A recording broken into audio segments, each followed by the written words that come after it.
আপনারা যারা গেঞ্জি পরে নামাজ পড়েন, বিশেষ করে হাফ হাতা গেঞ্জি, নামাজ আপনাদের হয়ে যায়, মাসালা নামাজ হয়ে যাবে, কোনো সন্দেহ নাই। কিন্তু দেখেন, আল্লাহর সামনে দাঁড়াইলে আপনি যদি আপনার মেয়ের জামাইয়ের বাড়িতে যান, আপনি কিন্তু এইভাবে হাফ হাতা গেঞ্জি পরে যাবেন না। আপনি আপনার মেয়ের বাড়িতে বেড়াইতে গেলে এরকম একটা হাফ হাতা গেঞ্জি পরে আপনি যাবেন না। কিন্তু আল্লাহর ঘরে আপনি গেলেন, সেখানে আপনি তো আরেকটু সুন্দর ভাবে যাওয়া উচিত ছিল। বাকি আমার এই বয়ান যেন বদ হজম কারণ না হয়। এতদিন যারা হাফ হাতা পরে আসতেন, আপনি আইসেন, এই বয়ানের কারণে আবার নামাজ ছেড়ে দিয়ে আইসেন, হাফ হাতা পরেই বলেন, এমন যেন না হয় যে না আমরা যাবো না, আপনি আইসেন। বলছিলাম বেশভূষা ধারণ করা, এইগুলো আপনার ছতর ঢাকা। নামাজের পূর্ববর্তী আরেকটা শর্ত কিবলামুখী হওয়া।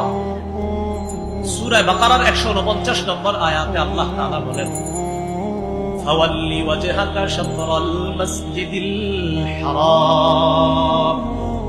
আপনি আপনার চেহারাটা মসজিদে হারামের দিকে ফিরান। নবীজি বাইতুল মুকাদ্দাসের দিকে ফিরে 17-18 মাস নামাজ পড়লেন। নবীর মনে মনে চায় যে কিবলার কাবার দিকে যেন হয়ে যায়। নামাজ পড়তেছে বাইতুল মুকাদ্দাসের দিকে ফিরে, মনের চাওয়া হলো আহারে কাবা ঘরটা যদি কিবলা হতো। এটা নবীর মনের চাওয়া। বারবার আসমানের দিকে তাকায়, মুখ দিয়ে বলে না, কিন্তু মনের চাওয়া হলো আল্লাহ যদি কিবলাটা কাবার দিকে করতেন। আল্লাহ তাআলা বলেন,